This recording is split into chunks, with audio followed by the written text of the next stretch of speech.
Hello and welcome to On the Sofa podcast with me, Colson. Me, Jack.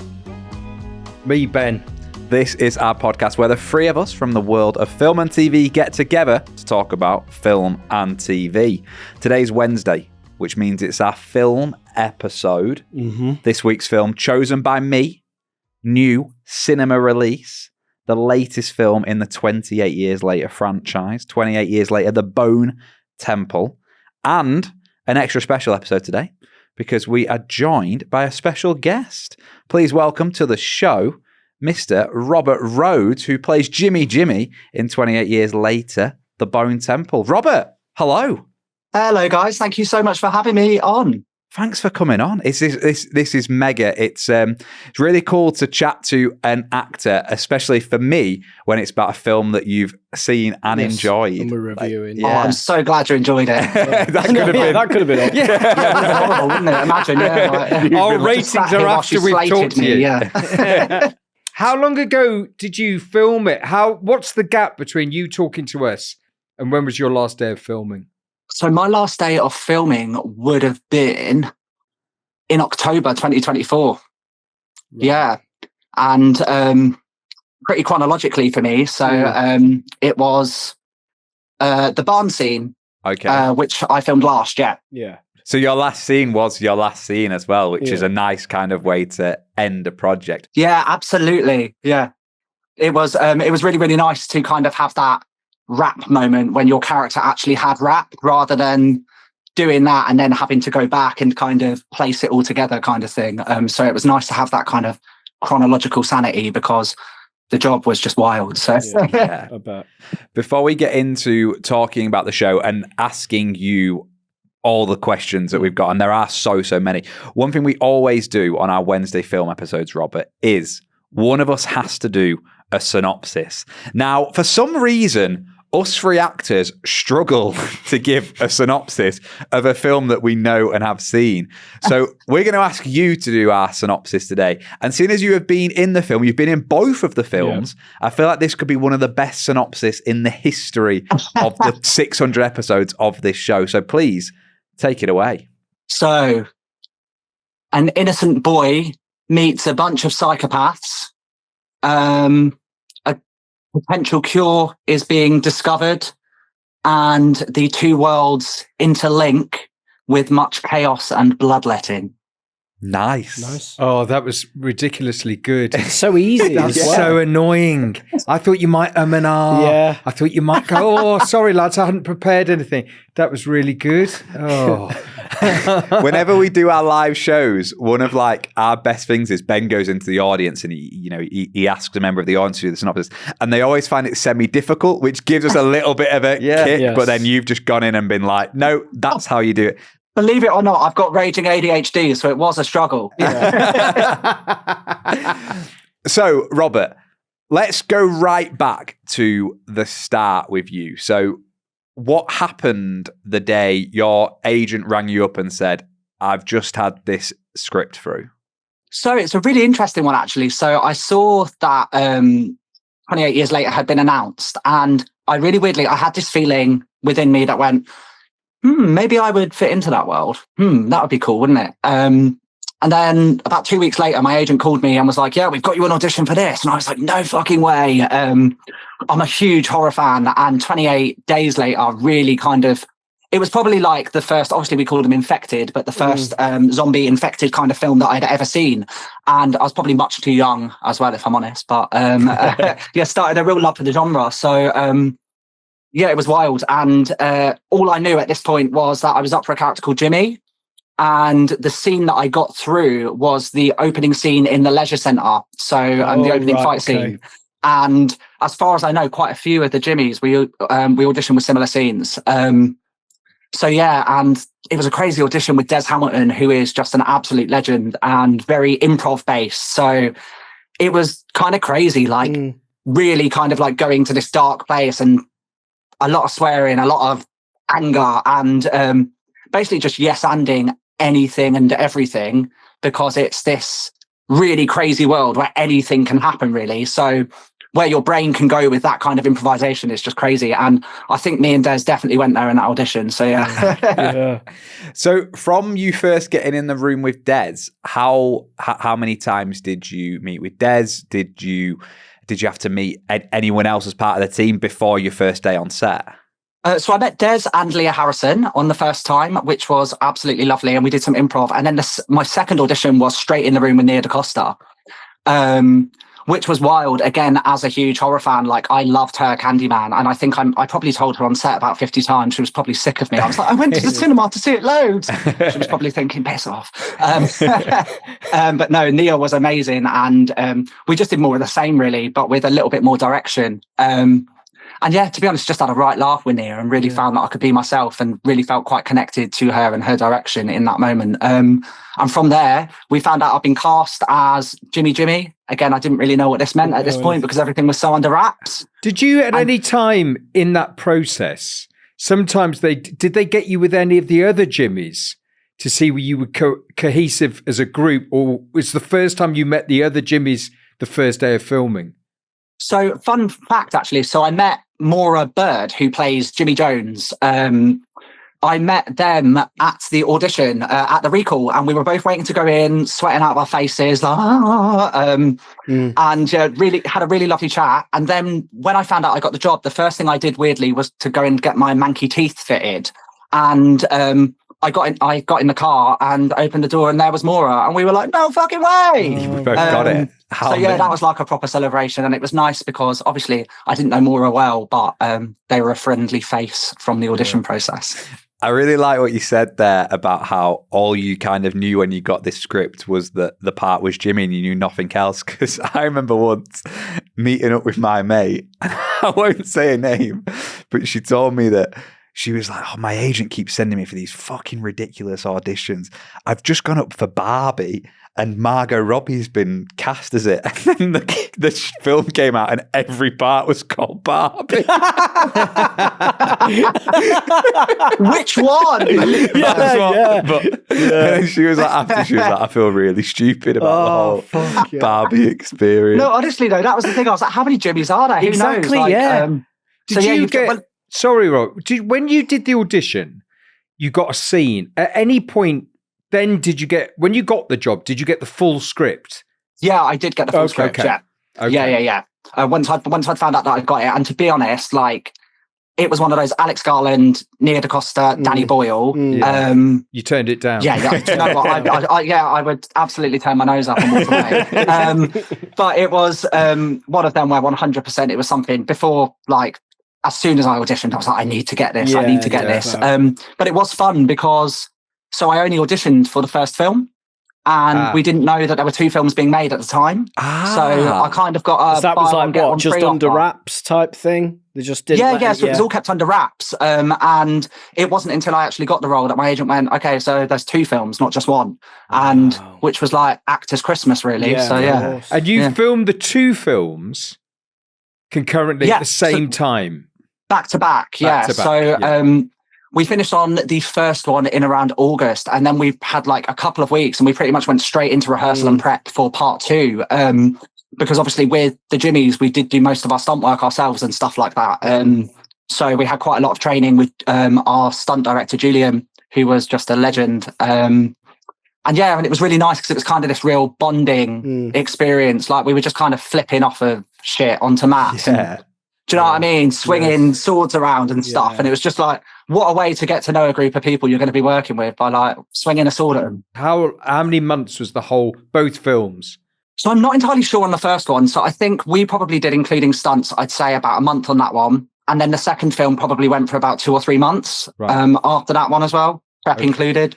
What was it like with the 2 films, obviously having 2 different directors' names on them? So, the first film, the scene at the end where we meet the Jimmys, is that directed by Danny, or is that? So that was directed by Danny.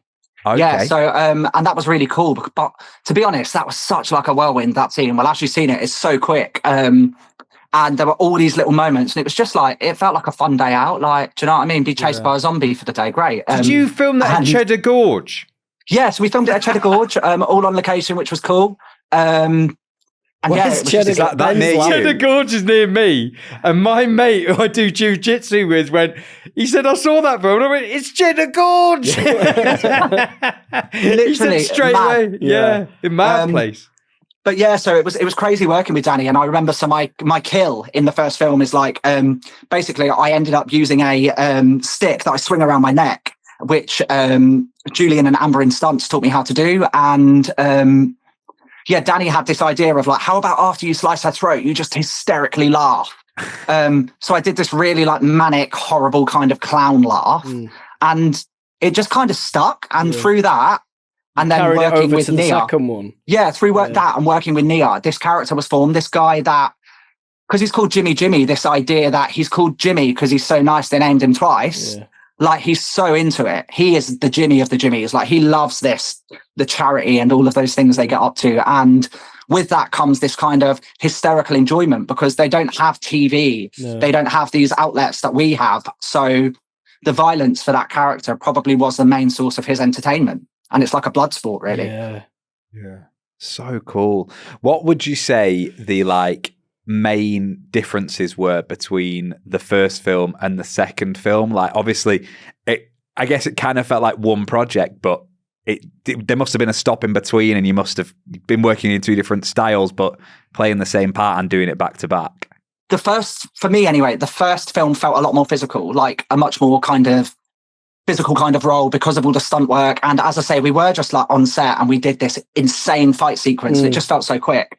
And then the second film felt a lot more psychological because of this idea that we still see the infected, but we do focus more on human violence in that film. And with that comes a lot of conversation and also a lot of darkness. But I have to say, I did enjoy it with Jimmy because I didn't really, as you would with some other roles, have to tap into the human side that was maybe struggling with these acts because he had been born into this really exonerating world where it was all that he knew. And obviously in this world, no one's been taught to mask, or there aren't really any rules or laws other than the laws of Sir Lord Jimmy Crystal. Yeah. And his laws are fuck everything up. Yeah. So, yes. So you filmed it chronologically. So the second film, you went so your last scene was the last scene, but everyone was filming. I'm not sure if that was the case for everyone that was in it, because there was like I had a couple of gaps in filming and things like that.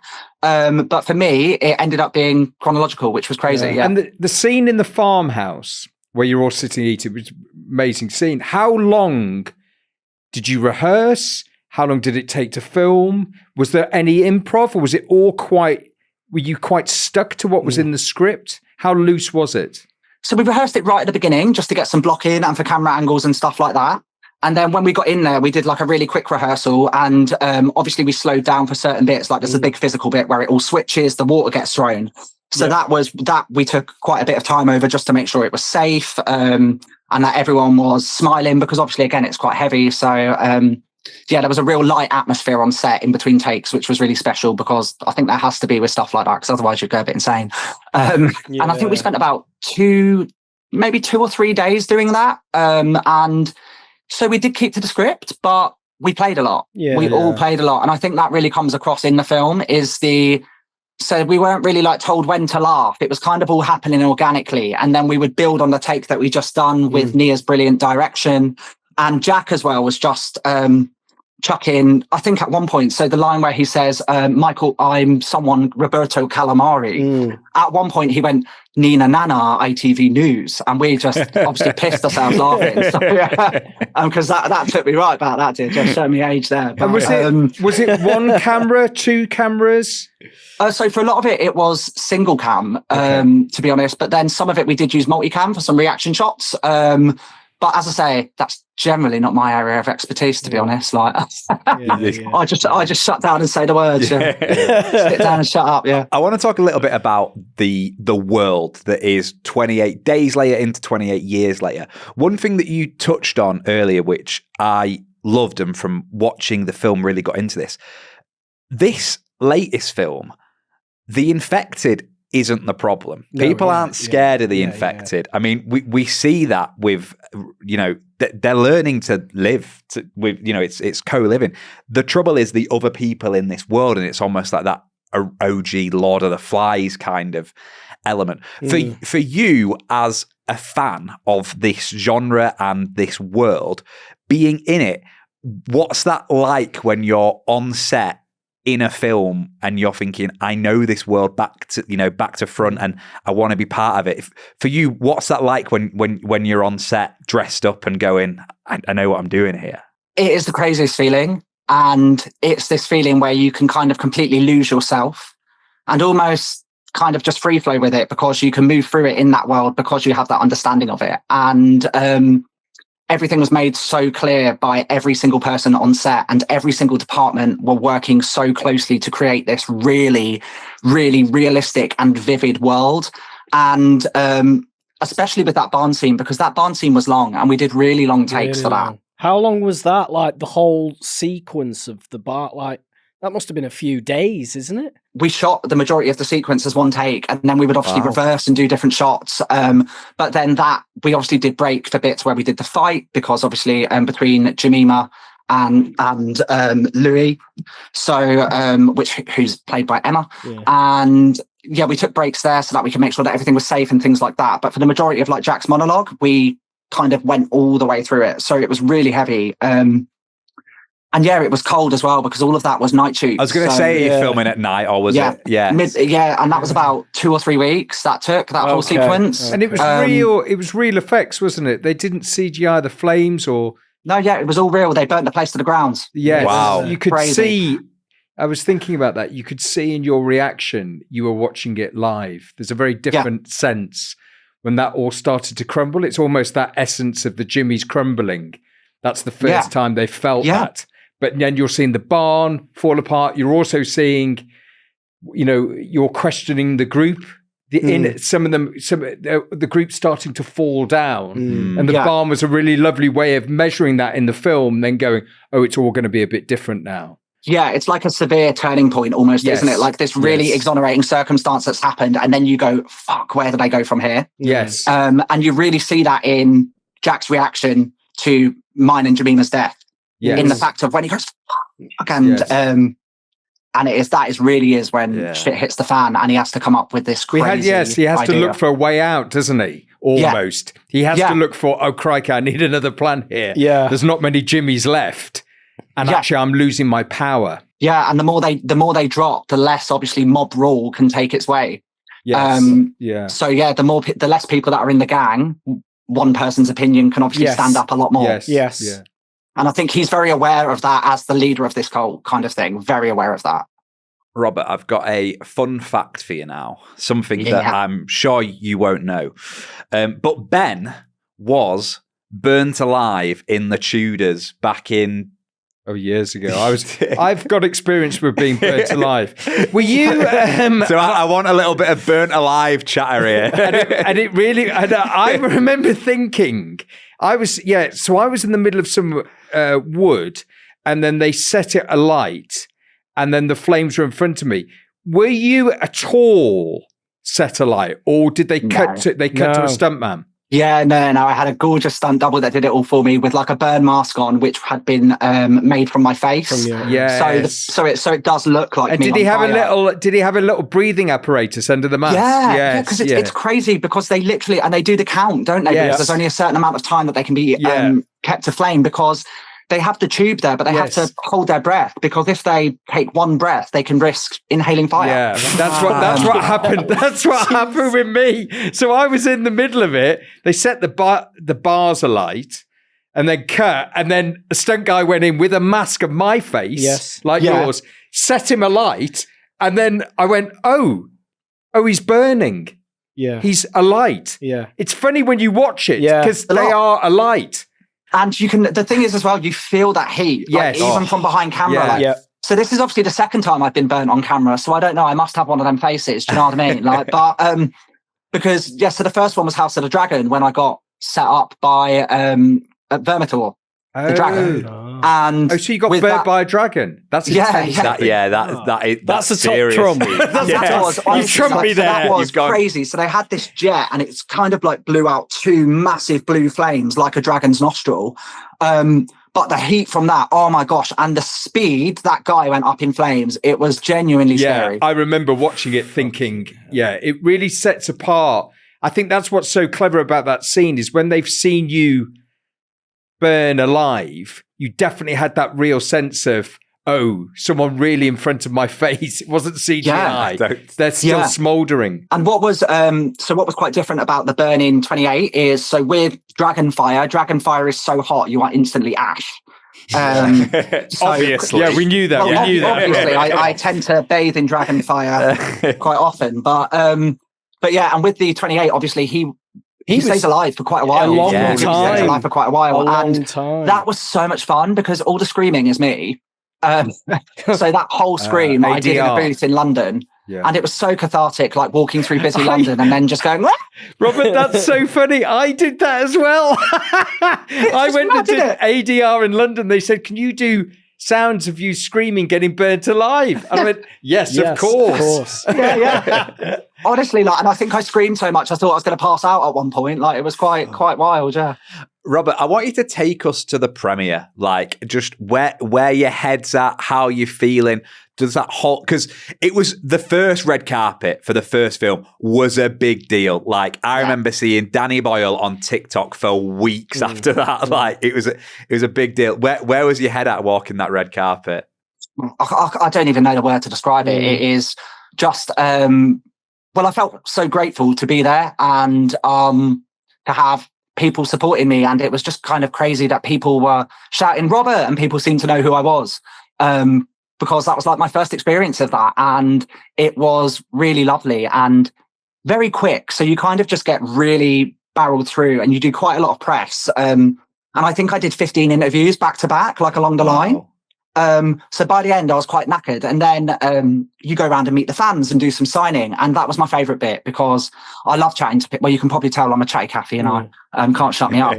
But yeah, really nice, getting to chat to some people and just having a bit of a laugh with people as well. Because I think it's really important to just always try and be authentically yourself, especially with me, with my casting bracket. I do tend to play some quite rough people, perhaps you could say, some questionable characters, which is great fun, but it's complete polar opposite to me as a person. So whenever I can, I like to try and be camp and have a bit of fun. Was it strange because you've done 2 films back to back? So you're in some other people listening to this from an actor's perspective. You filmed this something that's quite extraordinary. They're going to get a lot of press. Then. You finish filming and actually you've got that really weird bit where you're saying to everyone, no, I've just done this film, and everyone's like, yeah, because it hasn't come out. Oh, so you only see 50% of your work? Yes. Yeah. So it hasn't come out. And also, it's that thing of you can, I don't know, you could feel in a way, there were times when you almost feel a little bit invisible because you've done this work and you're so excited to share it because you're so proud. Yeah. But you can't talk about it. Yeah. Yes. You can't even tell people that you're in it or anything about it. So I'm kind of cryptically telling my friends, and my friends are probably expecting me to appear for 1 second or something like that. So that moment's probably quite a relief, isn't it? You're at the premiere, we've done 2 films, and now you're great. Everyone's coming up to you now going, amazing film. I couldn't believe it. I loved it, whatever. And it's kind of a nice bit for an actor that everyone's getting to see. Because it's a strange thing, is it? You can film it, but if no one watches it. Yeah. And I've had situations in the past, for example, with Gladiator 2. So I filmed that over in Malta and I had a nice little scene and things like that, which unfortunately, as it is with the industry, they film more than they need for whatever reason, and unfortunately got cut.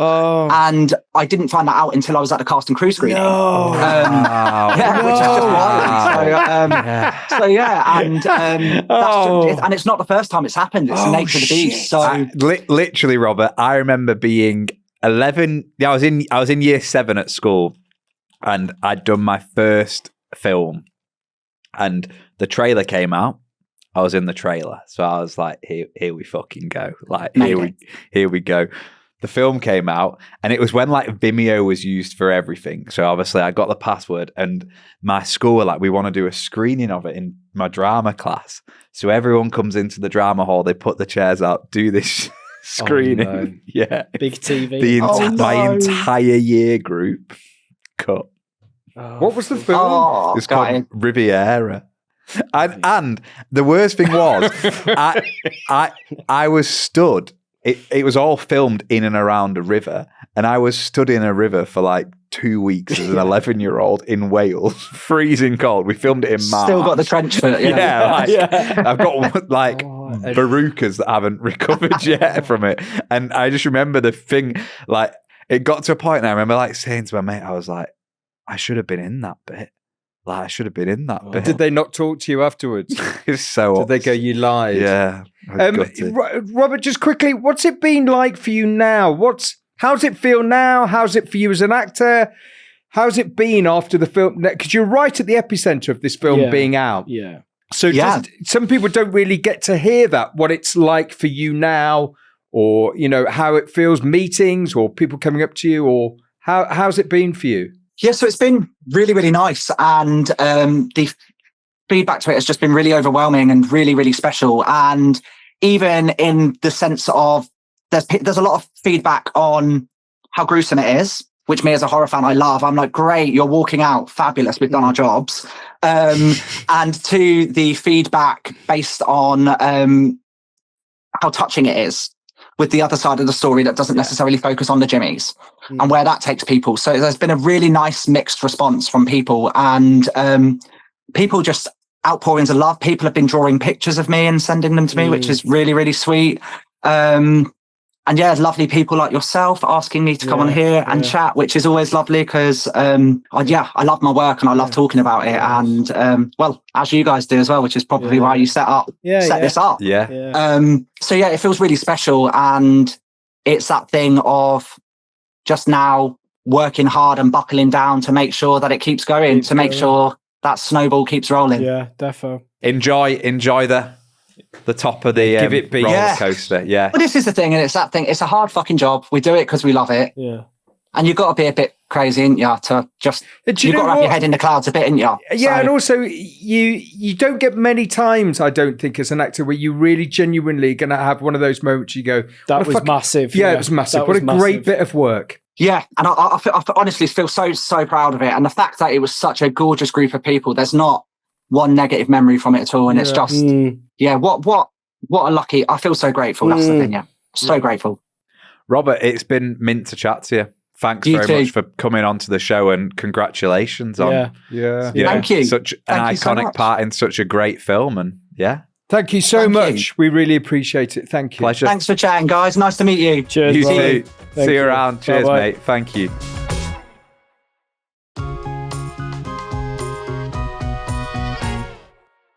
Welcome back to On the Sofa. How good was that? Very good. Yeah. It's good actors talking to actors, I think, and for people to hear that. Because what's important to us, or we think about the filming process, or that period when the project hasn't been released or whatever, it's interesting how that works. It's a long period. I thought he spoke brilliantly, really brilliantly. Yeah. Very talented young lad, really going for it, wasn't he? Massive thank you, Robert, again for coming on to the show. And obviously, there's more we want to talk about in this film, because we left it at Robert where his character Jimmy got burnt alive, and spoiler alert. There's more spoilers to come as well. The way I'm going, because there's so much that I want to talk about. I don't know what to do. Do I go 1, 2, skip a few? Because the scene I want to talk about is the scene to music. The music. Did that take you? Did that? I mean, I started laughing as soon as I heard the music. But the Duran Duran? Yeah. Yeah. Oh, well, you text him was like, he plays loads of Duran. He plays a Duran Duran track. The whole film. It's the album. I said it's the whole, Yeah, what's he play? He plays Rio. He plays Girls on Film. Yeah. He sings Girls on Film, doesn't he? To himself. Yes. He plays. What's that one? The Moon one. What's the one that I like? You moon on my. He played that. Yeah. The one that you like. The one that I like. Can me just another not ordinary world. Yeah, he does. Ordinary World is a banger. It is. Yeah. Yeah, it was very clever, the music, wasn't it? It was very clever that Rafe sort of also had that kind of bit that it was the only bit that sort of took him out of himself, took him back to where he was. Yeah. Because, of course, the bit that we're reflecting in the movie is who remembers before Yeah. who was born only in it. Yeah. Yeah. And that's what the movie is really showing you, isn't it? And it is, I mean, it is so good. The music works so well. I mean, that's the best performance I have ever seen from him. Ray Fiennes. Yeah. I thought it was. You've seen Schindler's List. I was about to say. I hate to argue with you.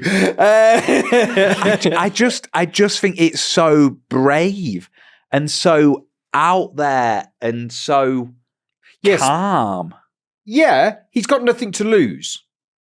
Yeah. And he plays it like that, which is nice because he's older. So he's going for it. Yeah. And he's in his own little world. Yeah. And he's inventing his own world. What I thought, look, would it be as good a film without him? No.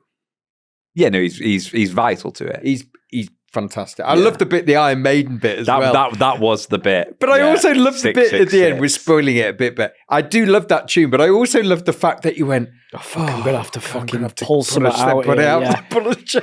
Yeah. And you felt a bit like he was shit. an old actor and I've got some tricks. I've only got one go at it. I mean, it was so good. But the downside was they killed him, so he had to create this illusion that he was the devil. Yeah, Saint Nick. Yeah. I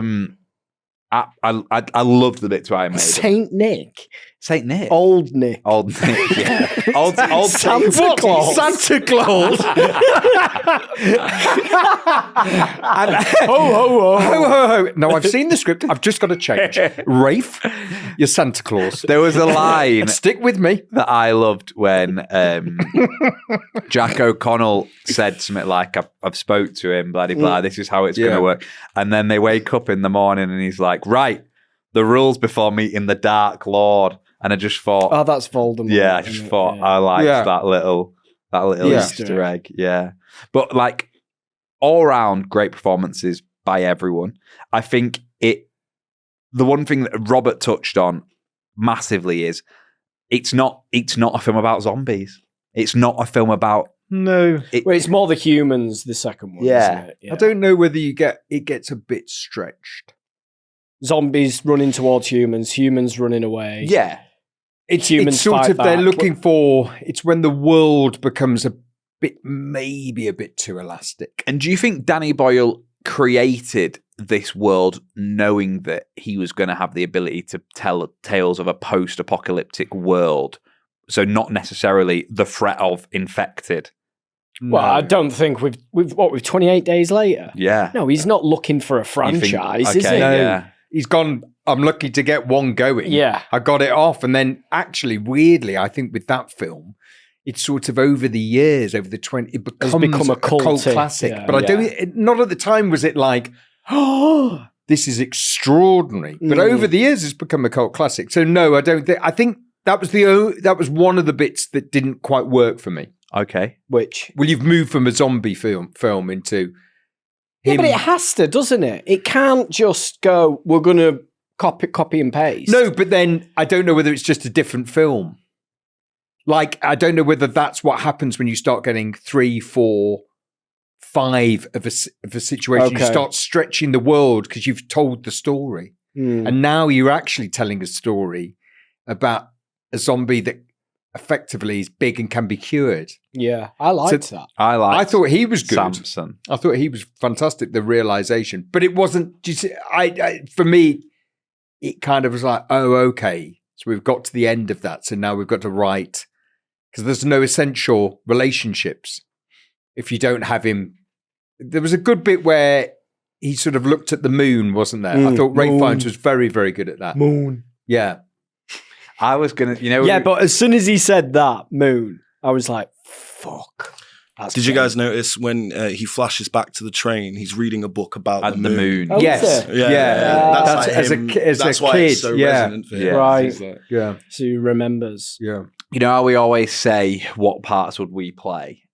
You are Alpha. Oh, Samson. Yeah, you are Samson. Yeah. 100%. Got He had look at shorts on, apparently. Oh, did it? Prosthetic. Yeah. Yeah. Yeah, He said he wasn't just running around naked. He has kind of shorts on, but he said it was a bit nippy. topless bottom half. I'll tell you and what, then I used to live boxers. up there and it is cold. They filmed it all over didn't the they? place, yeah. I mean, that bit in Cheddar Gorge I thought was absolutely hilarious. My mate went, "That's Cheddar Gorge." Yeah, and then Chopwell up in Gateshead. They filmed a bit in Yorkshire, didn't they? Yeah, Ian Watt on Patreon said that the Leisure they filmed Centre, the Leisure Centre yeah. in Sheffield. Right. Okay. Whilst we mentioned Patreon, I think it's worth shouting out a lot of the questions that we put to Robert came from the top tier on Patreon. Yes. They did. Thank you very much for that, actually. Some thank great you. questions. Really good questions. And it's nice to be able to kind of get that insight from the actor when people have asked it. So yeah, very good. before we go into the ratings, I just kind of want to touch on, especially with you, Jack, because I feel like you kind of, you enjoyed the first one when it came out. I did, yeah. And you've kind of followed them all. We ignore 28 weeks later. It didn't happen. As per Danny Boyle's request. Bad dream. Where does this rank for you in terms of the films you've seen so far? In terms of the 28 gang, shock horror. I'm not a big lover of the original. Are you not? I'm not. No, I prefer these two. The opening shot, Definitely. is it the monkeys in cages going mental? Yeah.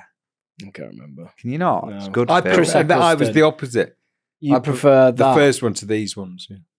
I prefer these two. I thought the first one had much more. It's really raw, that first Yeah. one. It's raw. It feels dark. You can't see it. You don't know what you're getting. It feels it. I was much more in the world in the first one. Much more like anyone could die at any minute. It felt really. It's a zombie film. Yes, but I know, but These two are a bit more cartoony. Cartoony. Like, not cartoon as in visual cartoon, like cartoon as in you'd read, like cartoon book, as in moments. Comic book. Comic book. comic book, not We got cartoony. there. Cartoon book. Comic book. They're a bit more difference comic book. You're talking about zombies and anyone could die. I felt the first one, Cillian Murphy, not a big star at the time, could die. Yeah. But in these ones, they're just too big. It's the kind of Tom Hanks problem. They were just too big to die that quick. They kill Rafe. Ralph. At the very end. And what's his chops? Jack O'Connor. At the very end. I mean, what I'm saying, the jeopardy. Spoiler alert. Yeah. Spoiler Yes. alert. What I'm saying is, I was saying in the first one, anyone could die. That's how it felt. Yeah. You didn't have an out-and-out name that I was going, well, I'm going to see them at the end. I know, but you're going to go see something with Ray Fiennes in. Yeah, no. Yeah. Good. I'm just talking just purely from a... I thought he was excellent. Absolutely excellent. And then I would suggest if the third film goes to happen, it will be based around Cillian, and I'm sure that Aaron Taylor-Johnson will come back into it. Possibly. That would But be. that's if it happens, because a lot depends on the box office. I keep forgetting. Have you got a name? Did you pick a name?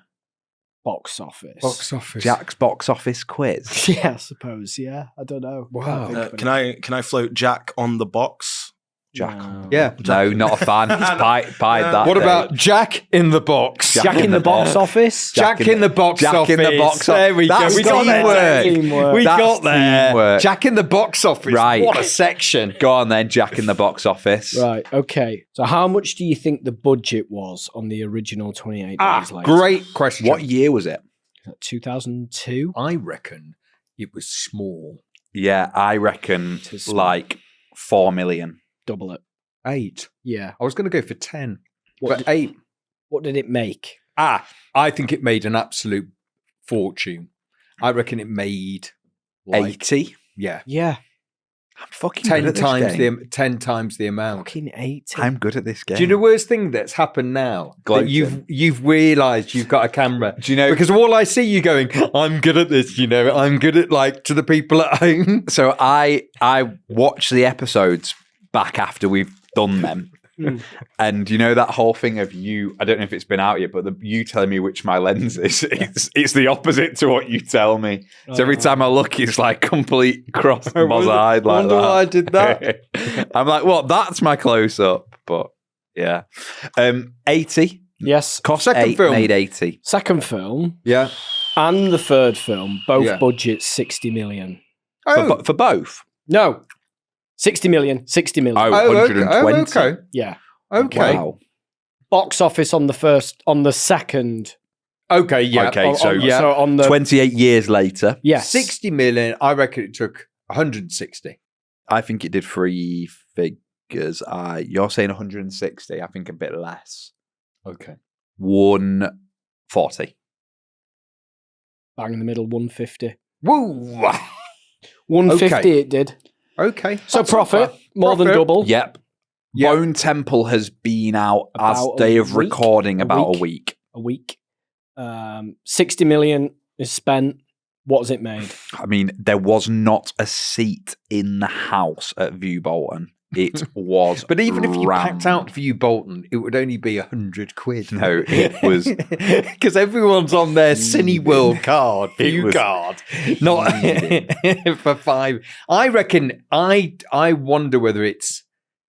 So is it? It's had a worldwide release. A has week. it? It's been out a week then. In the world. I think so. It can't be big in a week, can it? Can it do much in a week, Jack, in the box I mean, office? some can. I think it would have to be all in the world for it to do anything. If it's just in England, Think of the it's like- time as well that it's Jan. It's Jan, I think Oscar currently season. it's breaking even at 60 mil. He's gone 60. I think it hasn't even done 30. It's done 30. Oh, 30. there we go. So when do they normally make a decision on whether the box office has been successful? How long do they give Well, it? Defo has to get profit. doesn't This I didn't realise, and I think I've talked about it in the pod, but I didn't realise they could do this. So they have this thing called tracking before films comes out, and the tracking is actually pretty accurate to what it thinks the box office will be. But I didn't realise sometimes the tracking can be months before. Mm. So a movie might not be coming out to December 26th, I think, is when the next big, like, what's it? Where Boxing Day. Avengers. thing. Avengers. Doomsday. Yeah. And they're already tracking the box office for that, whether it Wow. will do $1 billion or. So they track, they will have tracked, and I think they've tracked this third one to be less than the second one. A lot of To be less, but Yeah. I think they still had it at a higher ticket selling than what it has currently done. Yes, but less than the second one, they said. a lot of films care about the box office and their performance at the box office. Well, they all One do. of the things they care about more is their ratings on the sofa. Oh, okay. It's my film, so Okay. I start us off. Yep. I am going to go for 8. I really liked it. I liked the psychologicalness of it. Mhm. I liked the madness of it. I Same thing. liked I liked the pictures and the drawings. the scare element that was there, Okay. and then completely fell in love with Ray Fiennes. Like, Not Samsung. I just thought, I wonder if I'm Ray Just- Fiennes, you know. oh, Yeah, you of course are. you are. Yeah, yeah, I yeah. am. I would love that. We haven't life. established who I am. On Am your I? own. I would love it on my own with Duran Duran Yeah. and Iron Maiden. What a life. Who am I? One of the Jimmy. Am I one of the Jimmies? Spike. My Spike. Spike. Yeah. Very good, Dave. You are. Probably. You're Spike, the little Geordie kid. I'm But yeah. Jimmy Upsy Daisy. No, you're not. You're Alpha. Oh, yeah. I'm him, Samson. yeah, Were you yeah. cock out? I don't know. I can see him there in that band. What band? Like that In the the Jimmies, Jimmies. I yeah. could see Oh, you yeah, in You'd there. have, you'd have been a good Jimmy. Yeah. You'd have been a good Jimmy. So yeah, 8 for me. Genuinely, really liked it. Enjoyable film.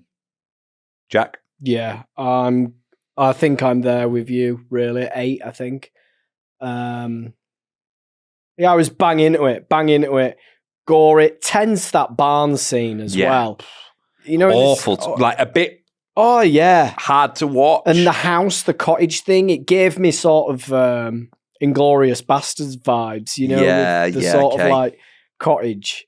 Yeah, as a, you know, and he's like, "You're gonna leave," and he's like, "Oh yeah, of course we're gonna leave. We're gonna kill you You all." first, though. yeah. No, I really, really enjoyed it. 8 for me. I didn't like it. Ah, I like the performances.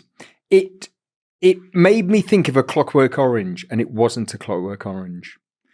And there was a lot of things I looked at it and thought, the reason The Clockwork Orange was so shocking, because when Alex and was it Droogs or whatever, are going around in their group, you really felt they were capable of anything. And lawless. It felt like it didn't feel coherent to the world, and that's what I was talking about. The zombie, Samson suddenly, it felt a different movie, and it's a separate movie. It didn't feel coherent that suddenly you could give him some pills and he was kind of then sort of able to converse with him. I loved Ray Fiennes. I loved Jack O'Connell. I thought the performances were fantastic. I think it's probably more the script. I was like, I wasn't quite there with him.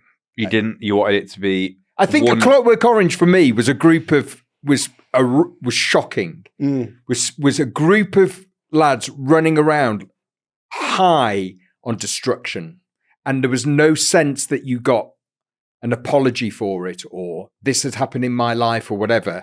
I just didn't. It just didn't work for me. It just didn't have that. The barn scene was fine. I could once. I don't know. I don't know. I don't know. It didn't shock me. The bit with Ray Fiennes, actually, the bits where they were sat talking, I actually could have watched that much more as a film, weirdly.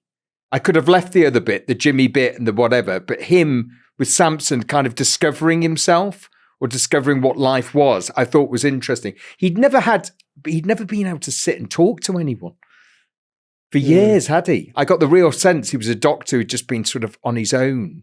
Yeah. Just wandering around. I like that bit. That I would have liked to see more. So I think I'll go 6. 22? Yeah. Yeah, No. it is. Yeah. Dave? I'm running the numbers over here on my computer, and it's 22. Yeah. Dave, Eight, what eight, would 6. you give it? I'm not going to give a number because you've got an established. Yeah. It's 30. out of 30. Yeah. I don't want to throw in here. Okay, Dave, I like it. So you won't give a number? No. I like Okay. that, Dave. I like it. Yeah. What are you I going to do? A stars? Yeah. I like that. I like that. I'll do an interpretive dance for you guys that nobody else at home can see. No, I loved it, but I'm a big. I love these movies, and I love Danny Boyle movies, and yeah, the Rafe Fiennes performance. Millions. I think Millions is underrated. No. And that's the last thing I'm going to say on Mike this episode. Ray Fiennes, what a great actor. Yeah, brilliant. To go through all those parts and then finish that film, that end sequence with him dancing to Iron Maiden, I thought, fair enough. You've gone for it. They've gone, no, there's just this bit at the end with Iron Maiden. He's gone, yeah, 11. So good. Are you ready to find out what we're watching next week? Yes. This is a poll, isn't it? Yes. So Patreon picks. Patreon picks. I like that.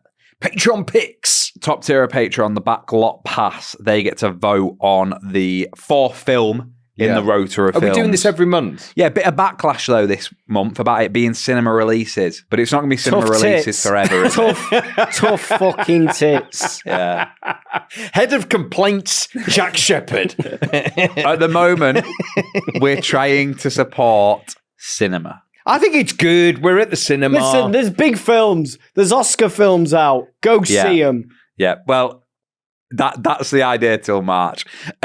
So the 3 films to pick from were Rental Family. Oh, yeah. Okay. I quite fancy it. Anaconda. Big Oscar season. Anaconda. What a watch. Is Rudd in that? He is, isn't he? He is. And it's actually not Jack meant to be Black. bad, you know. Do you know, I really fancy Rental The Family. remake. It's a remake, fancy Rental Anaconda, yeah. Yeah, It's yeah. not meant to be that bad. Or Hamnet. Hamlet. That's a film. That's a result for me because I've seen it. Well, the percentages are in, and the film we're watching winning with 57% Landslide. is Hamnet. Yes. Yes. That's what we're watching Back of the net. next week. And if you want to watch along at home, you can do by watching Going to it, then the joining us next Wednesday. All we've got time for on today's episode. Good episode. What an episode. Thank you for coming with us. If you want more on the sofa, remember Patreon is the place to be. And you can vote on the films. Yeah, that's good. And Tricks of the Trades on Patreon this week. It is. It's going to be around this. Yes. Something we discussed, Oh, is it? it is, yeah. See you back here on Friday. Until then, ta-ra.